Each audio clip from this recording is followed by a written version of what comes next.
Life Management Science Labs would like to acknowledge that we live and produce this podcast on the traditional lands of the Wurundjeri people. We'd also like to acknowledge the traditional owners of the lands of our listeners and our international colleagues. We'd like to pay our respects to their elders, past, present, and emerging.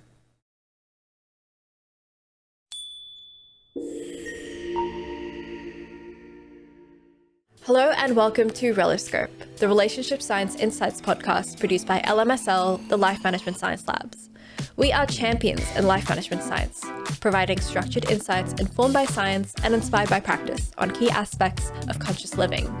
Each week we bring you scientific and practical insights on each element with the expert knowledge of professionals in the field. I'm your host Aditi and Holly. Let's get on with the show. Hello and welcome to the show, Reloscope, the Relationship Science Insights podcast. I'm here with Holly Jade, a trained holistic healing practitioner and counselor for over 15 years. And we're going to be talking about making relationships last and building strong relationship foundations. Holly, thank you so much for joining me on the show today. Aditi, thank you so much for inviting me, and such a pleasure to be here.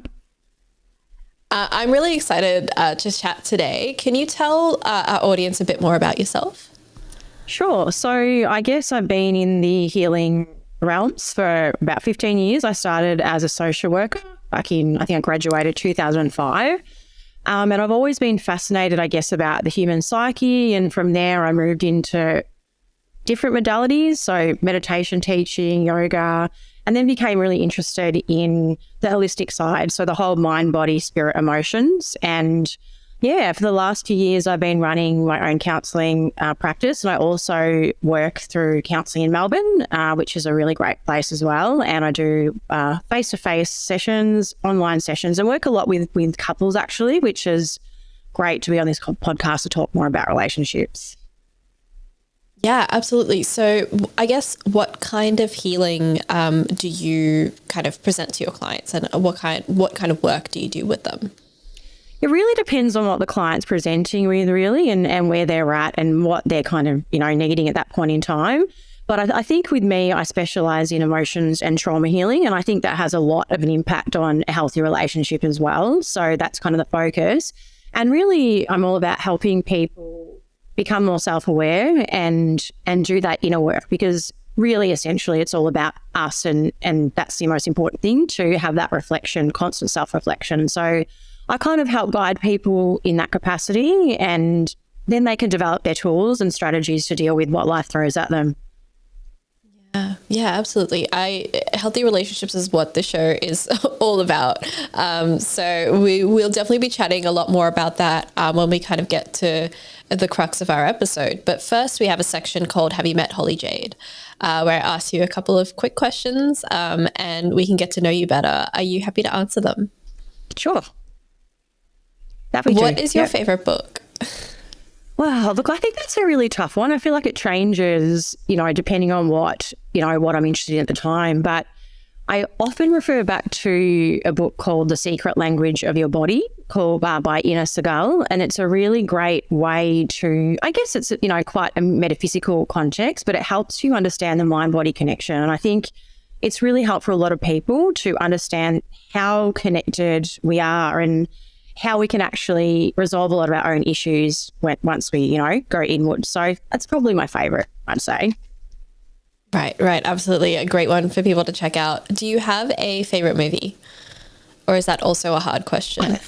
Well, it might sound a bit silly, but I love Avatar. There's something about Avatar that I think is beautiful. It's just really shows our interconnectedness, and it just has some beautiful messages in there. I haven't watched the new one yet. I've really got to get out there and watch the new one, but I love that movie. I'm sure it'll be out on streaming at some point, or it might even still be in cinemas. I think it's still around. It was nominated or whatever, so I'm sure you'll get around to it soon. What about a podcast that you've been into lately? Well, I really have to listen to some of your episodes. I've had a look, and I think that you've got some great things to offer. So I can't wait to get into those. Look, I switch around a bit with podcasts, actually. I've also got my own, so that's probably a bit of something that I shouldn't be plugging so much, but it's mine's called Holistic Healing Space, and that kind of covers the whole mind, body, spirit, and I talk a lot about emotions and trauma healing. So at the moment, I'm probably focusing on my own podcast, to be honest, but listening to lots of others to gather information, because you can always learn. There's so much out there, and this whole game's about learning, really, isn't it? There's so much we can learn. Absolutely. And look, it's not cheating if you say your own. I think that totally counts. Thanks. Do you have a famous role model that you've looked up to, kind of? Oh, look, that changes too. I'm sure it does to everybody. But I think at the moment I'm gravitating a lot towards Gabor Mate. I'm not sure if I'm even saying his name correctly, but he's a Canadian physician. I'm not sure if you've heard of him. You have? Yeah, he's great. Yeah. I just feel like he speaks so much truth, and he has so much wisdom in terms of trauma and emotions and intergenerational patterns. So I just find I'm just gravitating towards him a lot lately. So right now, I'd say Gabor. Yeah. Is he the guy that interviewed Prince Harry recently? Not sure, actually. Perhaps. I think either he was referenced or he was interviewing him himself. I'm not 100% sure, but maybe something to look into later after we finish the episode. Yeah. What was the last course that you completed?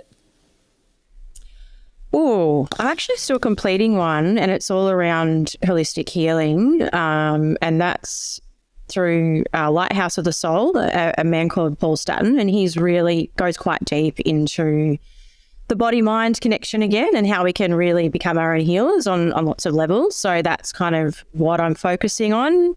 I also just think the biggest course is life. I just think life is going to teach you so much as well, you know. But that's kind of where I'm at with my courses. I've studied so many courses, it's ridiculous, to be honest, but I look back and think, I've gained something through everything I've learned, and it's never wasted. To me, knowledge is everything, and learning is everything. So, yeah. Yeah, absolutely. I agree in that experience is probably your best teacher. You never really learn something until you've lived it yourself, I think. You can learn something from a course, and you can learn it from a course really well, but sometimes you just need to link it to something real to make it last. Yeah, it's so true. You know, if you've been through something and you've embodied that experience and you understand it and you've gained the wisdom, that's a book in itself, really, or a course in itself, isn't it? Yeah, absolutely. Well, that brings us to the end of that segment. So, Holly Jade, you are now known.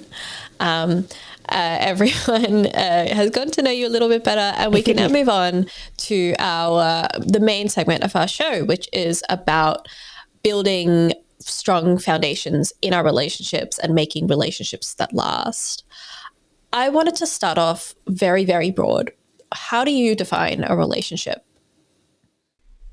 Relationships are interesting, aren't they? Because we're born into relationships, family relationships, but then we can also choose relationships. And that's usually based on commonality, what we resonate with, and they're the personal choices. When it comes to family, it's different. You know, it's a blood relationship. So I find what's interesting are the relationships we choose and why we choose them, and that can really depend on why we're resonating with that person, whether it's a belief or a common belief we have, or a common wound that we carry, or there's a resonance. We usually recognize ourselves in the other person to a level. Sometimes we're not even conscious of that, but it's usually a resonance we have, and I just find it fascinating how we actually form relationships. And I guess going off of that, in your opinion, does a relationship still hold the same meaning that it did maybe decades ago? I'd like to hope it does, but I feel probably not to a level. In terms of, you know, intimate relationships, I guess, I feel like we're starting to, almost a lot of us, not everybody, but we're starting to drift more back to more traditional roles, the masculine and feminine roles in some aspects, and understanding that importance. But, you know, there's so many different types of relationships out there. The most important thing, I think, in all relationships is how much they teach us and how much we can grow from each relationship we actually experience. And that's something that we should never forget. The relationships aren't just happy, happy, joy, joy, everything's, perfect. They bring up everything. They bring up all our unhealed wounds. They bring up our beliefs and what we might, consider changing or not changing. They really help us get to know ourselves on a deeper level. And I think that sometimes in our society, we're so fast paced and we're looking for the next thing and we're kind of rushing that we can kind of dismiss things when relationships get tough. We don't give relationships a chance enough. We tend just to move on without really understanding that, hey, this relationship can teach me so much. But of course, it takes two people to have that same viewpoint to make a relationship work. Yeah, absolutely. I think that's an important point, and that when you enter a relationship with someone, you're kind of forced to be vulnerable in a way that maybe you weren't always comfortable with, and you might not have necessarily signed up for either when you enter a relationship. Yeah. It's not easy, the ego has to be left at the door in relationships. And it's going to get crushed, and we don't like that sometimes because we feel like we're crushing a part of our identity, but a lot of our identity isn't actually real for us. It's actually based on a trauma or a belief that's not us. So relationships are going to bring up all of our falsehoods as well, in a way, and it's our ability to recognize that and just keep asking ourselves, like, what is this teaching me? Not blaming the other person. I mean, there are definitely, unhealthy relationships where you have to be careful of toxicity, but it still comes back to, well, me, how can I not attract that in my life anymore? And how can I heal so I don't, keep attracting those types of dynamics? So, yeah. Yeah, for sure. How do you define romantic passion? I think it's really important, and it's usually the draw, isn't it? In a relationship, the energetic resonance is there and the passion is there, and you just want to be around that person, and it can always become a bit obsessive, which is a bit of a red flag if that's kind of the case. But it's really what draws two people together in most cases for a purpose, and that purpose can be a lesson, it can be a lifetime purpose. It just depends on both parties' abilities to, I guess, move into a more compassionate relationship rather than passionate, and start to move that into that foundation, I guess, we'll be speaking about that solid foundation relationship. But the passion is beautiful, but we have to just be careful. We have to understand or take the time to recognize what is this? What does this passion actually mean? What is it trying to show me? Is it lust? Is it just a sexual desire? And that's fine, but is there more to it? Because if we want that foundation, we need to look for more.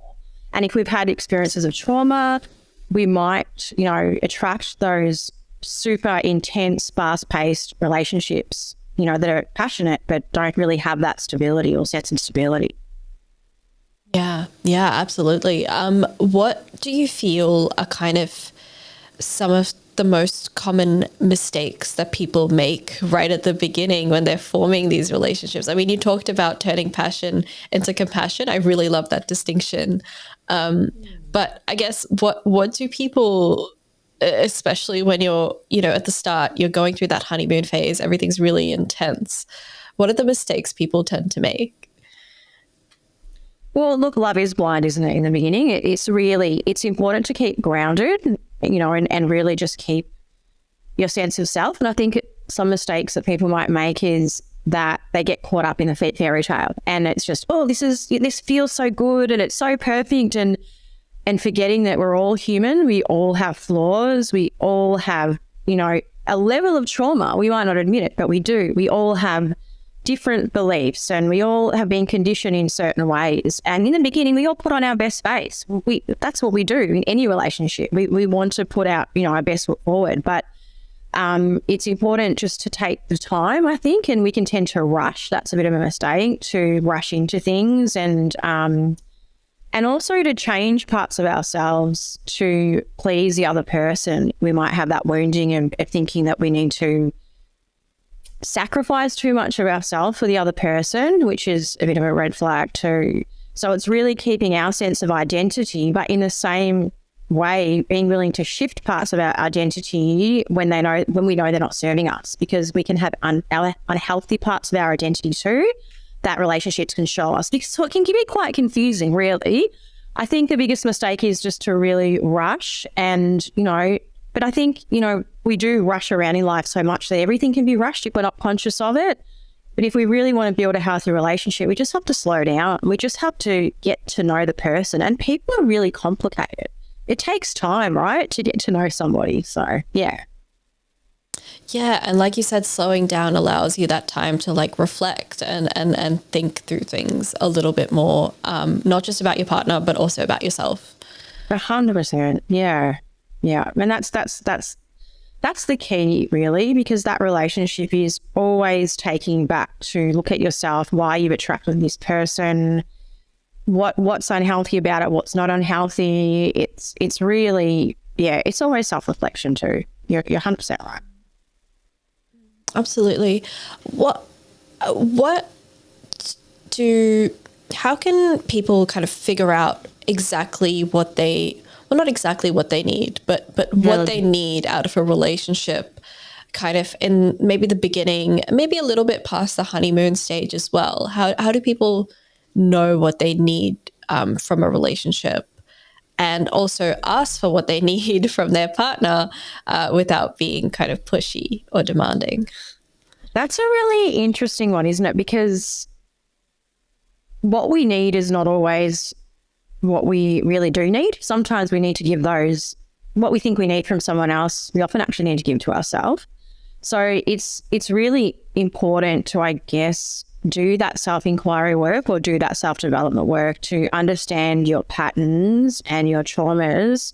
And if you feel like you're triggered in a relationship or you feel like you're not getting what you need, it's important to, perhaps just write a list of what you feel like you need. What do I need from this person? But then also ask yourself, is that a need that I can really expect somebody to provide me, or do I need to seek that need within myself or from other support systems? Because we can't rely on one person to provide us everything.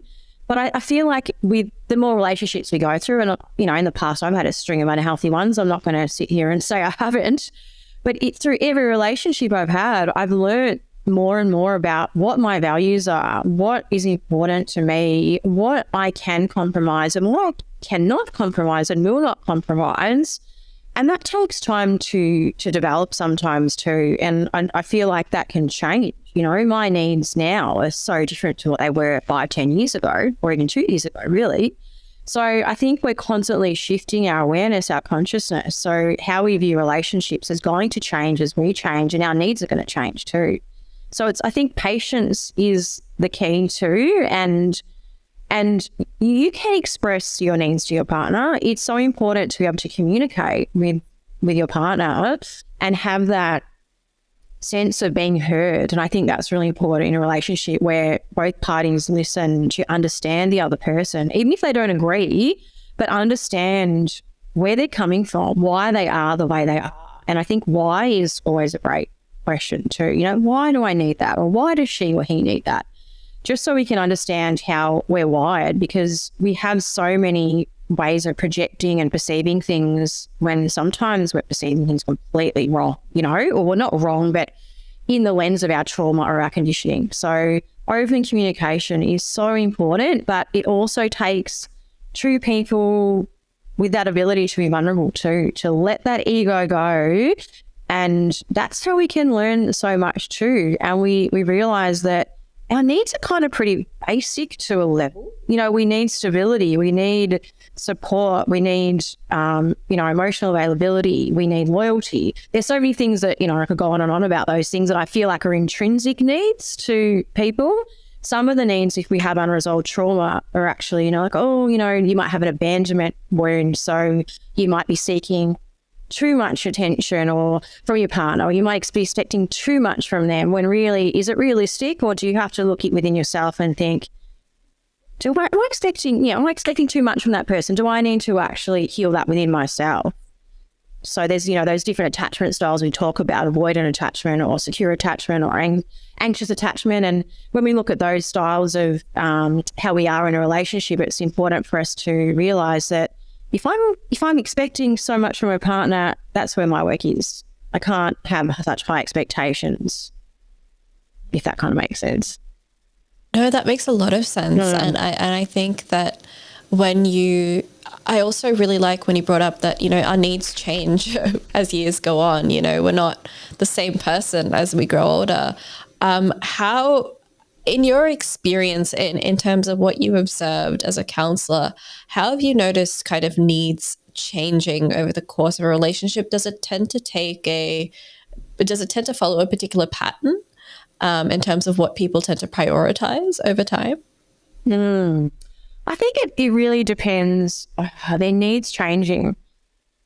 I feel like the more we do our healing work, the more our needs will change. So if we're still quite unaware of our patterns of, say, control is a big one. We don't even realize we're being controlling, or we're expecting too much from our partner, or, occupying too much of their time or their personal space or their personal freedom. And I think that's a balance that some people struggle with if they have unhealed wounds of abandonment or rejection. So I feel like once you start to heal those wounds, you don't have that need for control over the other person so much.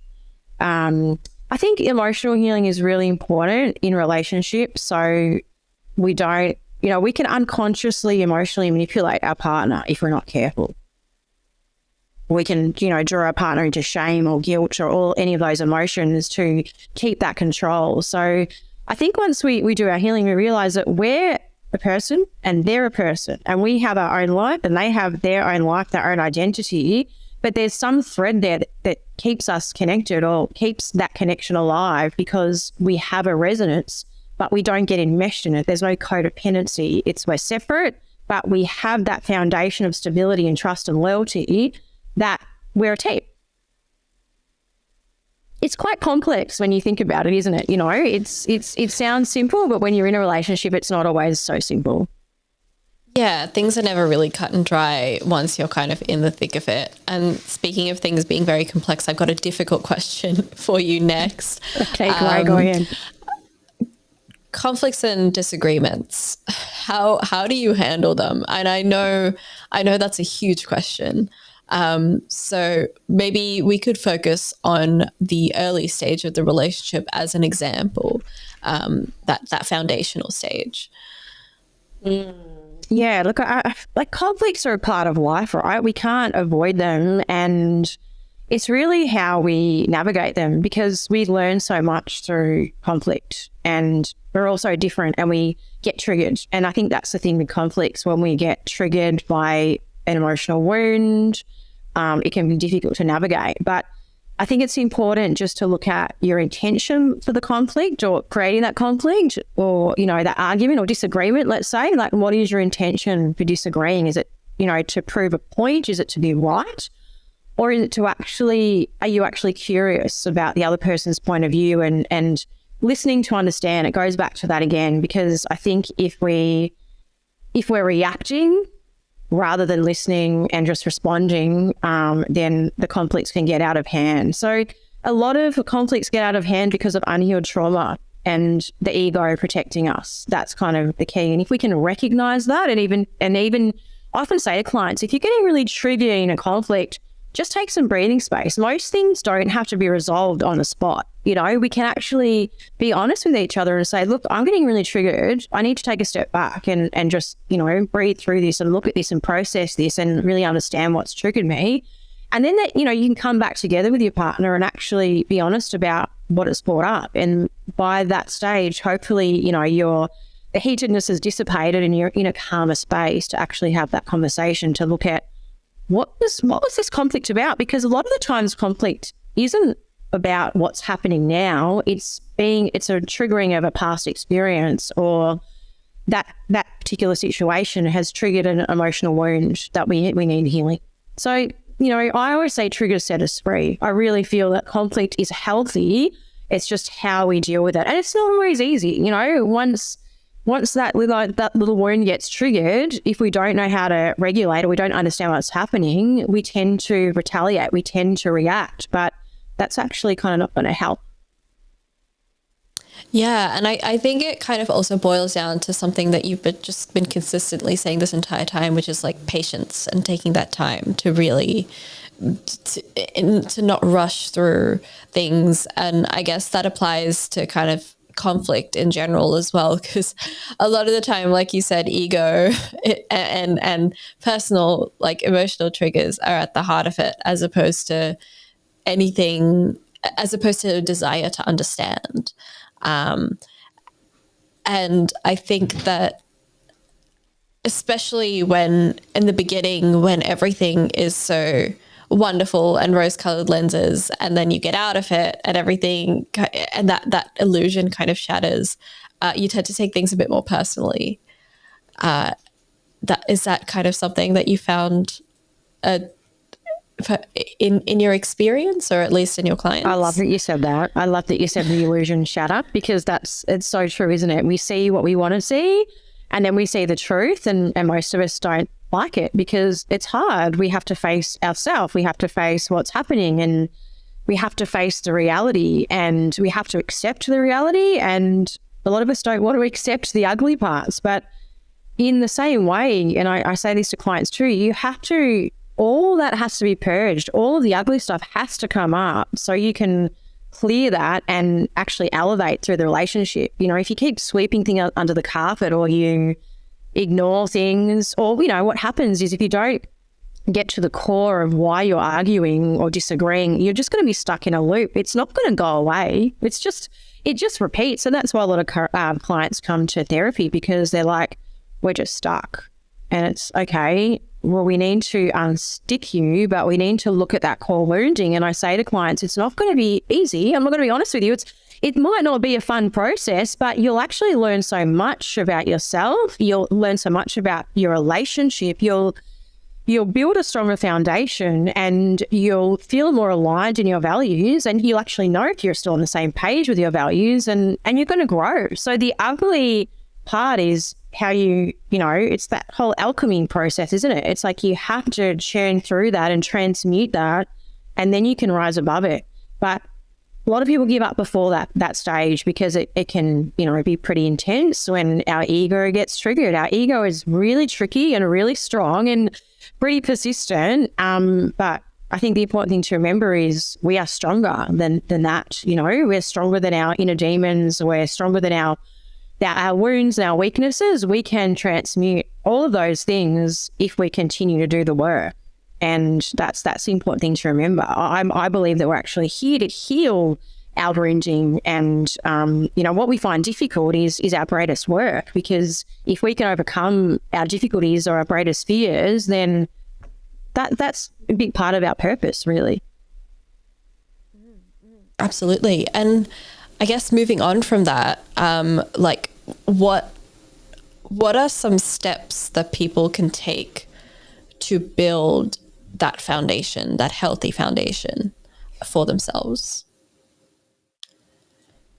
I think communication is number one, but having that communication that you're just, I think sort of 100 times now, but I'll say it again, it's just really listening to understand, like really being able to listen, even if that person in front of you is triggering the hell out of you and you want to butt in and shut them down, stopping yourself and knowing that if I do that, that's just me acting from a wounded space to try to prove myself and one-upmanship and all that stuff.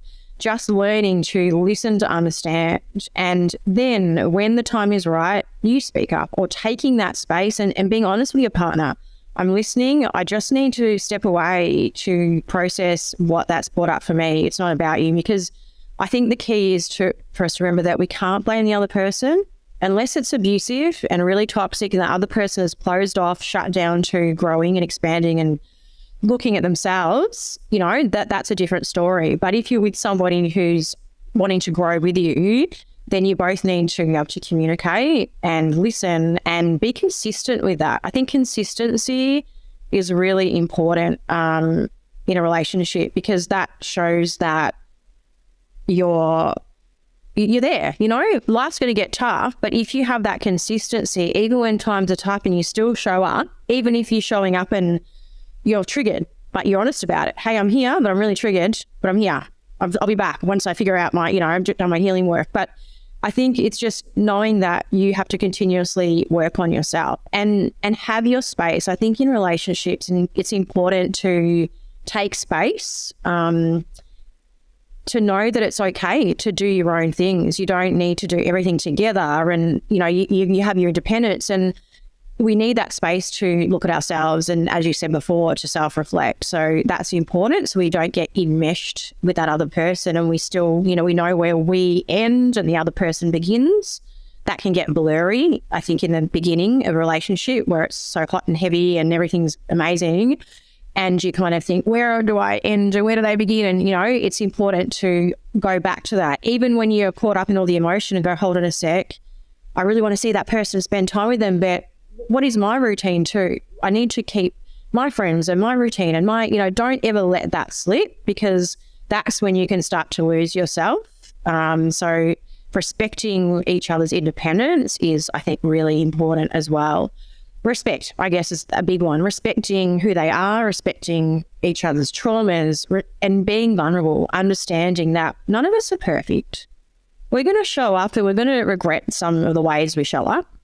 We're going to, have to apologize, and we're going to have to forgive each other. I think forgiveness, being able to forgive, is such a massive one. Even if we've been hurt and our ego's been hurt, if that our partner's able to, own up to their behavior, understand their behavior, explain their behavior, and you can talk about it and you can forgive each other, that's going to help build the foundation, because you can establish that sense of trust. Innately that I can trust my partner. I can stuff up, not intentionally. I'm not going to, intentionally hurt them, but if I stuff up because of my level of consciousness or awareness at the time, I know that if I go back and apologize and own up to it and speak through it, hopefully we'll be okay, because we are both healing and learning and growing, and we know that we're going to make mistakes. It's just part of the parcel.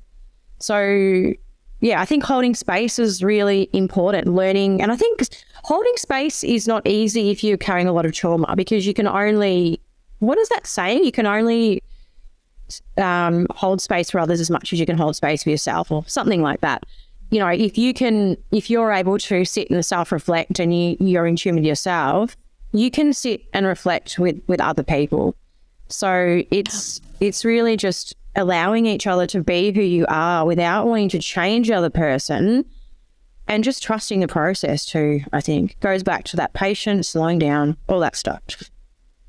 Yeah, absolutely. And I think there's so much there that you've just talked about for the audience to think about. But I think that all of them are interlinked, in that if you kind of focus on one, it kind of tends to lift the others up in some way as well. So true. Which I really like. Yeah. That's so true, isn't it? Yeah. That kind of brings us to the end of our main segment, and we might move on now to our practice/habit experiment debrief, where we talk a little bit about how we can now take everything that we've learnt and try and apply it to some kind of practice, habit, tip, however you choose. So what's something that you had in mind to help build a strong foundation in a relationship? I think it's important to look at your intention.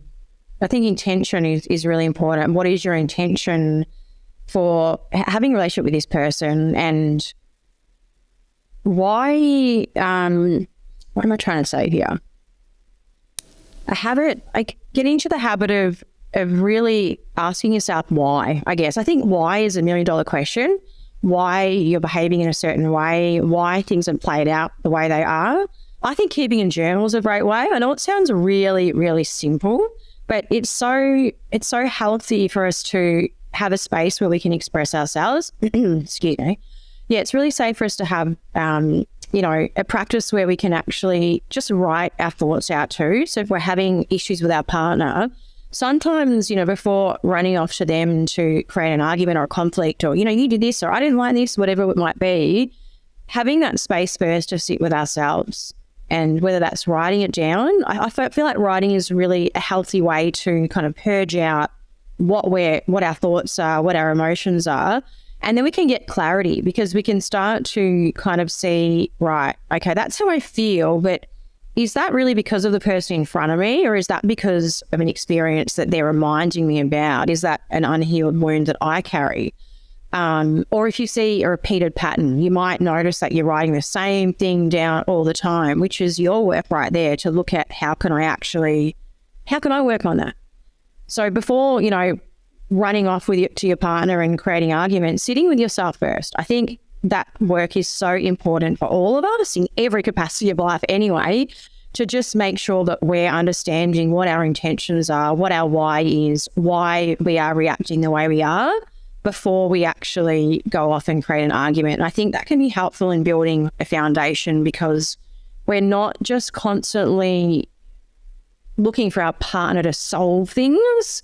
We need to do the work to help solve things too. And as a team, then we can solve things on a deeper level. So I think that's really important to know that your partner is, they're an added person in your life. They're not, I don't believe they're part of you.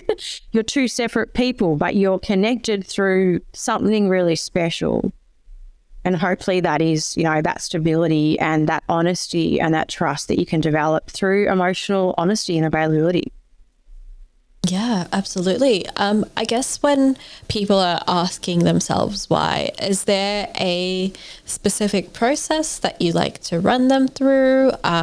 Perhaps, for example, if they're about to enter an argument, or if they're kind of feeling like they need to create a conflict in some way, they're feeling hurt, what's kind of the process around that?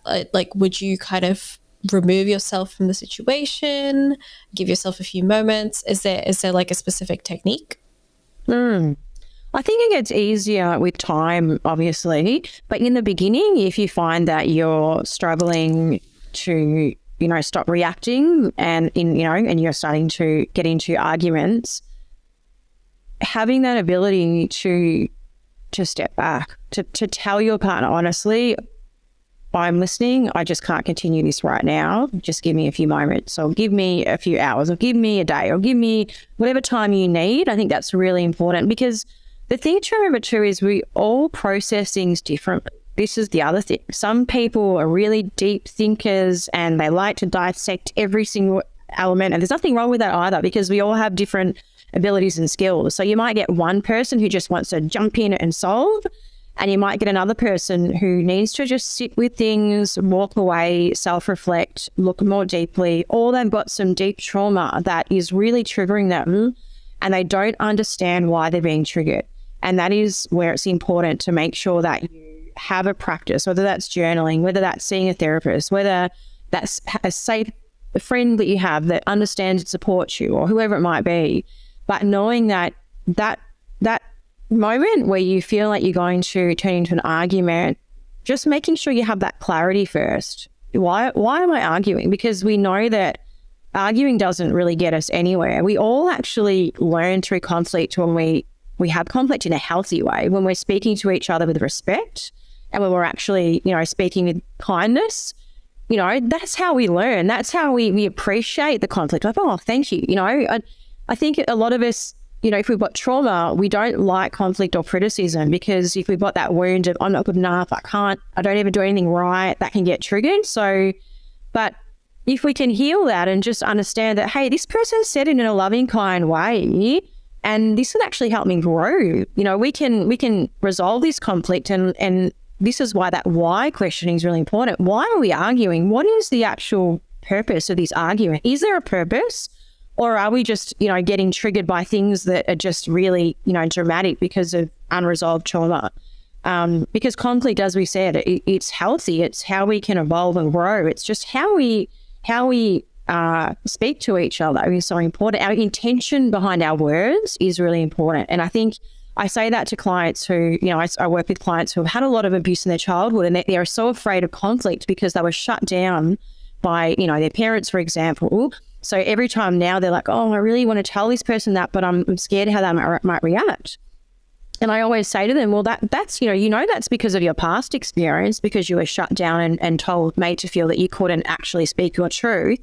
But now you know you can, and you know that if you say it kindly with the best of intentions and you know your why, how the other person responds to you is not your responsibility. You know, you can't predict how the other person is going to respond. If they react, that's their work. That is their work. As long as you know your intention, your why, your history, your traumas, then it's a lot easier to understand, you know, that you can't control the other person. And I think that's important too. That was a long-winded answer, but yeah. No, that was a wonderful answer, I think. What are kind of the challenges with asking yourself why? Good question. We don't always want to know, I guess. You know, if a lot of us don't, and me included, I mean, starting this journey is, you know, it's like you don't want to know your shadows. You don't want to, you know, and if you have wounds, you're not feeling like you're good enough, or, you know, you're hard on yourself, you carry shame for some reason or guilt, it can be really hard to own up to your behavior. That can be a challenge, you know. So if you're asking, oh, why did I do that, for example, and then you have that epiphany, like, oh my God, I did that because of this experience of my childhood and I acted like a complete idiot and now I'm really embarrassed, you know. We can be hard on ourselves. So sometimes we unconsciously don't want to ask why, because we know it's going to bring up a lot of deep stuff to look at. And we're very clever. Like our subconscious, we're very clever at protecting ourselves. You know, it's always like, you know, you see a lot of people run, or the fight or flight mode, or the freeze mode, or, oh no, don't want to do that, can't do it. And it's a protection mechanism. You know, we think that, oh no, that's just not for me. But it's our ego saying, well, it is for you, but it just feels too hard because, you know, you don't want to ask those questions. So I think a lot of people find it hard to ask why, because I think you said before, actually, when you start to ask questions, so many other layers come up, or things start to connect. You start to connect different dots, and then it's like Pandora's box can open. And I think subconsciously we kind of know that. We're like, if I look at this, I've got to look at everything, and we kind of do.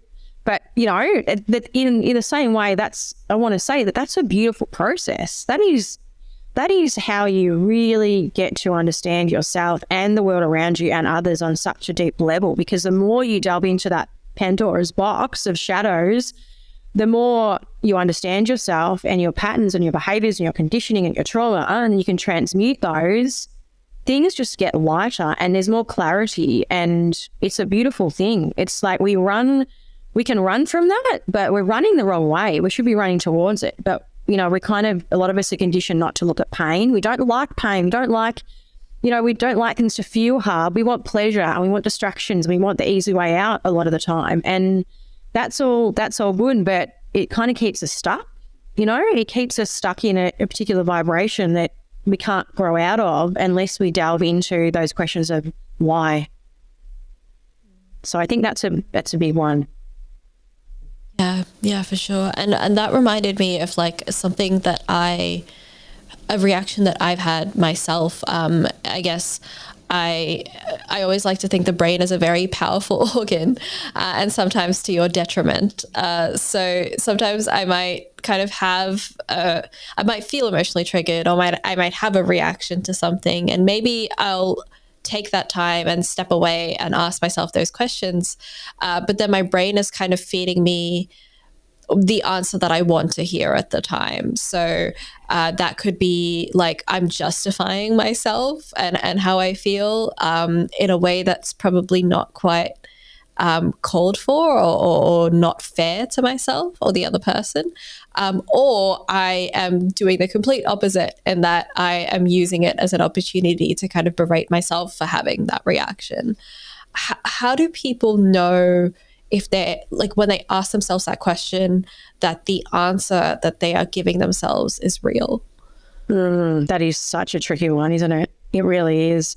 That just reminds me of emotional addiction, and how when we're trying to wean ourselves off a drug or medication or alcohol or whatever, it's hard initially because we're just gravitating back towards that. We're so used to that. We're used to that. And it's the same with our emotions or our thought patterns. If we're so stuck in a particular thought pattern, we start to see the world and our experiences through that. We're like, no, it's just like this, and just the way it is, just the way it is.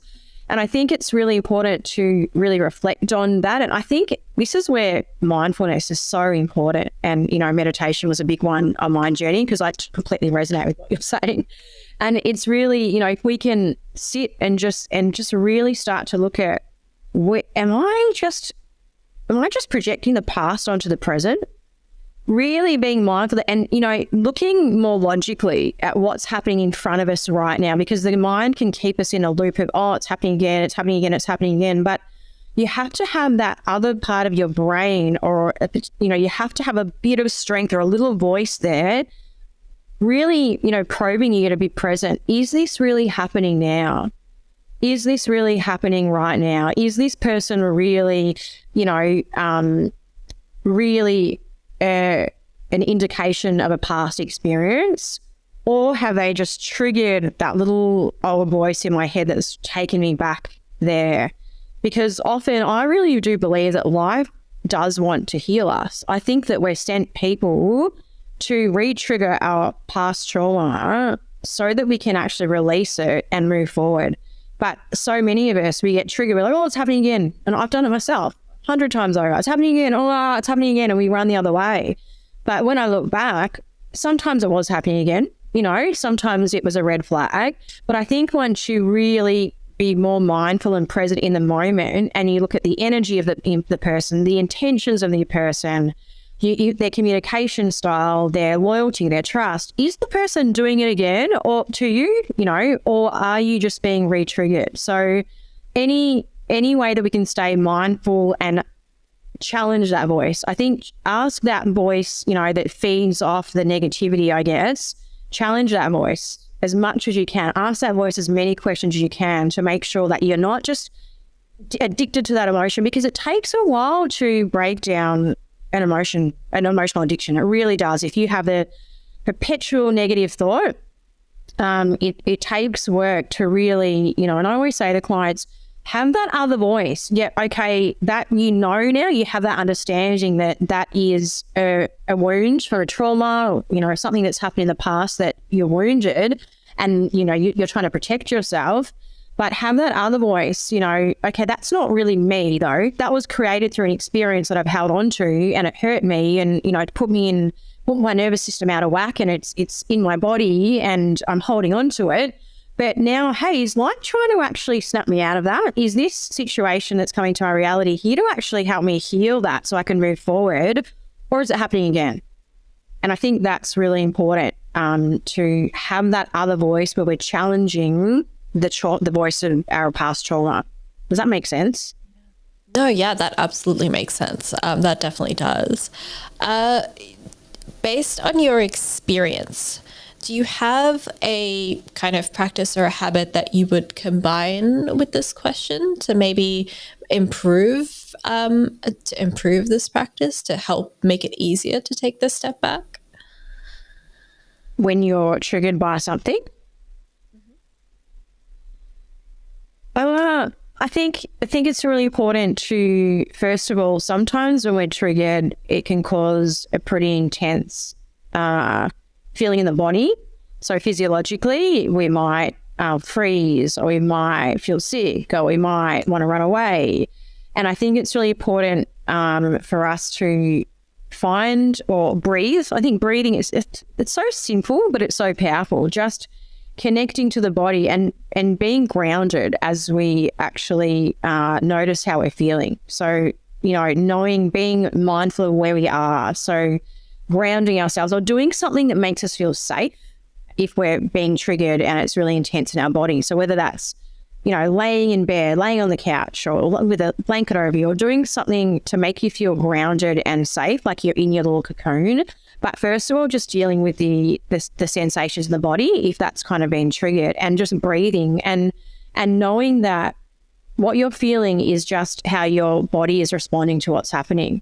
And I always, I kind of tell clients to note some things down. So they might have a bit of a cheat sheet or something. So if they're triggered, that they kind of, so they're not kind of overtaken by the trauma, they have some tools or some steps to take so that they actually can stay present. Because when we're really heavily triggered, it can be difficult to stay in the moment. We want to escape it. We want to escape the pain. We don't want to sit in it.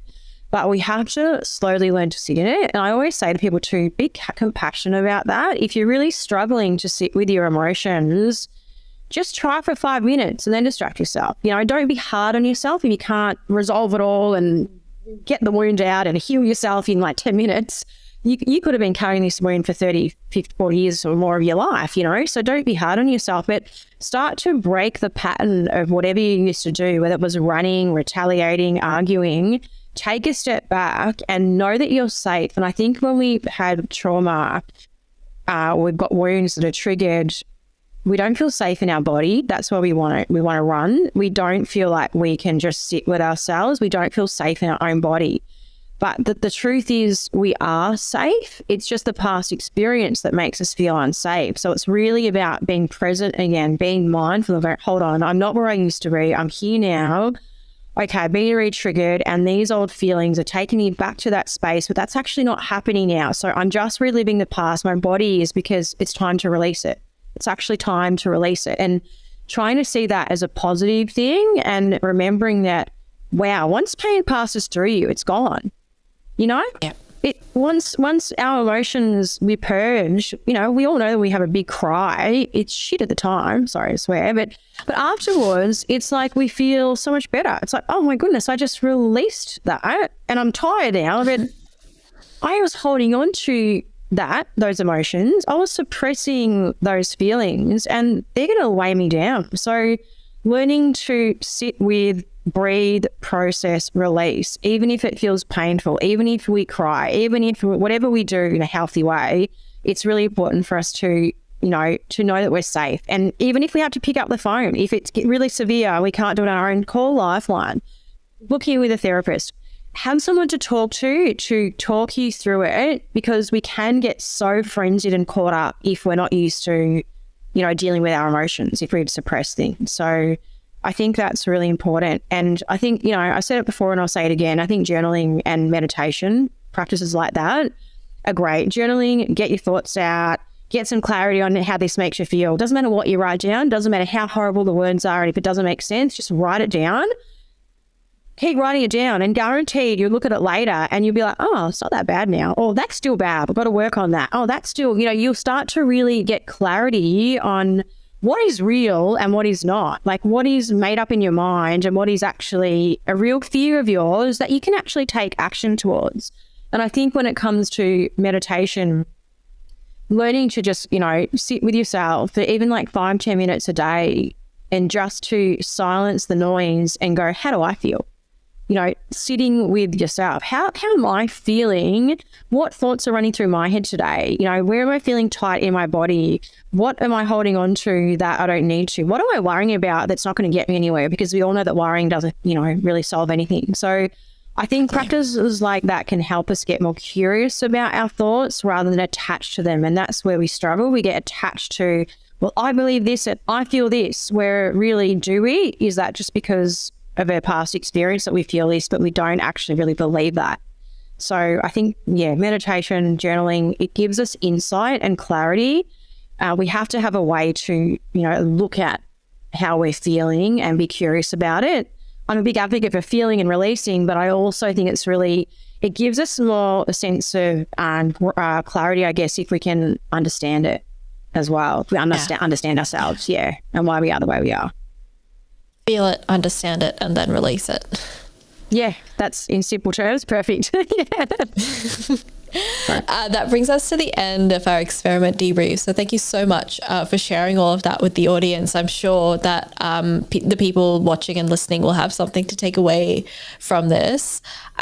We'll now move on to our open mic section, where I let you have a mini TED talk about whatever you feel is important to address right now. What did you have in mind? I guess, the biggest thing I think is to constantly, never stop working on yourself. I think that's really important. Never stop asking yourself questions. And, when people trigger you or when you feel uncomfortable in a situation, always go back to, why do I feel this way? Is it something within me? And I want to say too, it's not always about you. It can be the energy around you that doesn't align with you.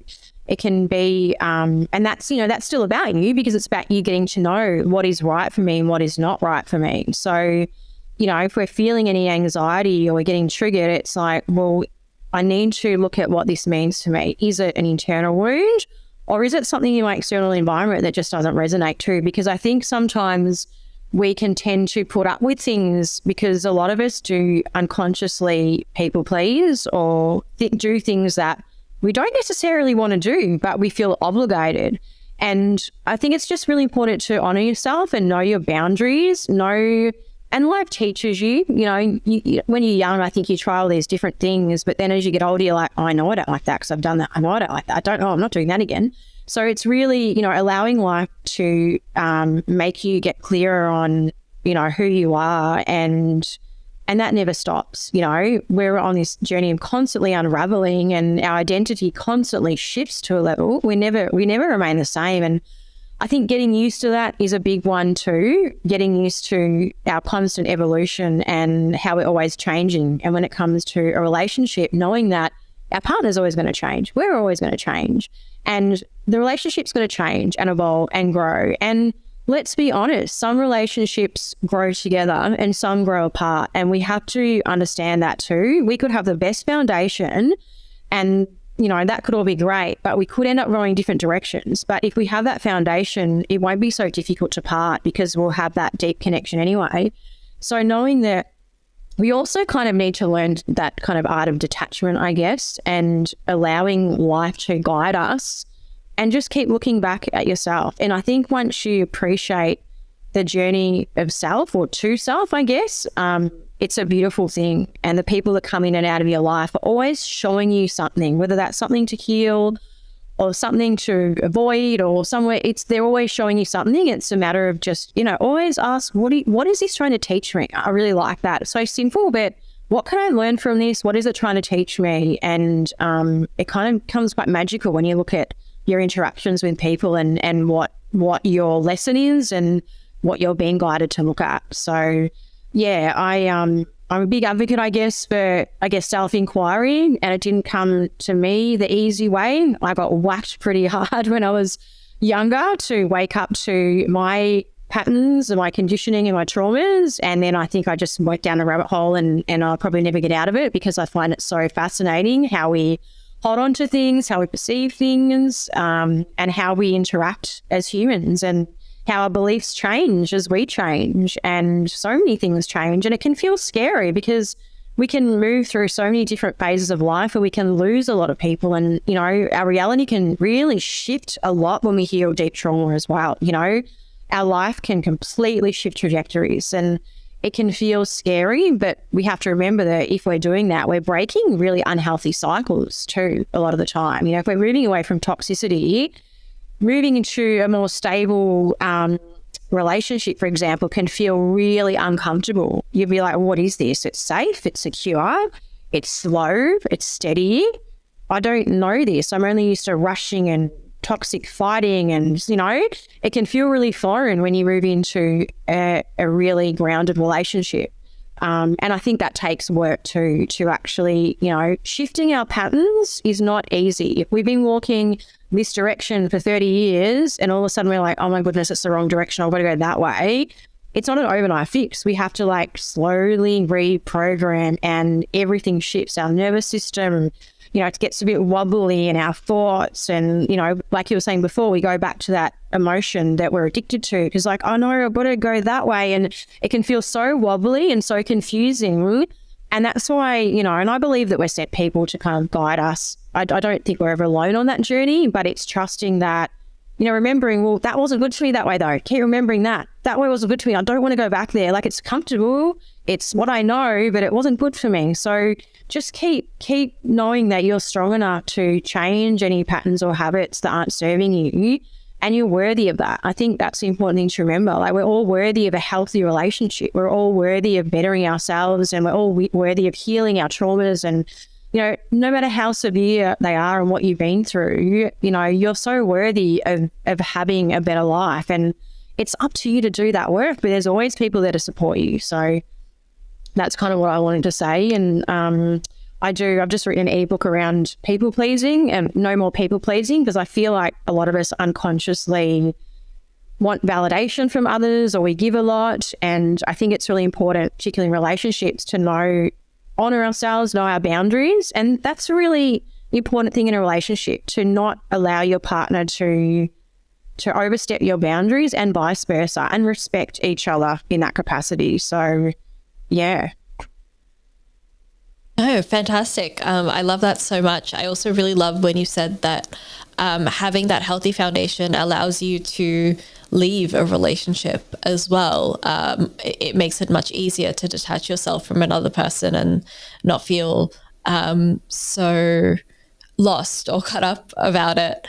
I think that's something that not a lot of people think about, is that when you've kind of had a healthy foundation to begin with, the split, if it needs to happen, just becomes much easier to tackle. But thank you so much for sharing all of that with us. We really appreciate it. Where can people find you? Well, they can definitely find me at counselling in Melbourne, in Collins Street. I'm there a couple of days a week, face-to-face appointments and online. And I also have my own little business too, and I'm mainly focused now on online and some group work, some small group work for people who basically, at the moment, it's really about emotional regulation, emotional healing. I delve deep into people who've experienced emotional abuse as well, because that tends to play out in relationships, self-worth issues, like you just mentioned. Knowing your worth is a big one, and knowing what you deserve. So more leaning towards group work at the moment. That's pretty much where you can find me. Do you have a website or something people can check out? Yeah, so counselling in Melbourne is the one. Hopefully that'll be listed on this. I can't remember. counsellingmelbourne.com.au, I think it is. I should know. And mine is holly-jade.com is my website too. Just on my phone. Fantastic. Yeah. That's all right. Fantastic. Thank you so much for joining me on the show today. I've had such a fantastic time chatting to you. Thanks, Aditi. It's been a pleasure. Thank you so much. I really appreciate it today. Yeah. You've been listening to Reloscope, the Relationship Science Insights podcast produced by LMSL, the Life Management Science Labs. For more episodes like this from 10 different life management perspectives, search LMSL on YouTube, Google Podcasts, Apple Podcasts, and Spotify, or wherever you find your podcasts, so you can get updated on everything we have to offer. We have a wide range of topics readily available for you to check out.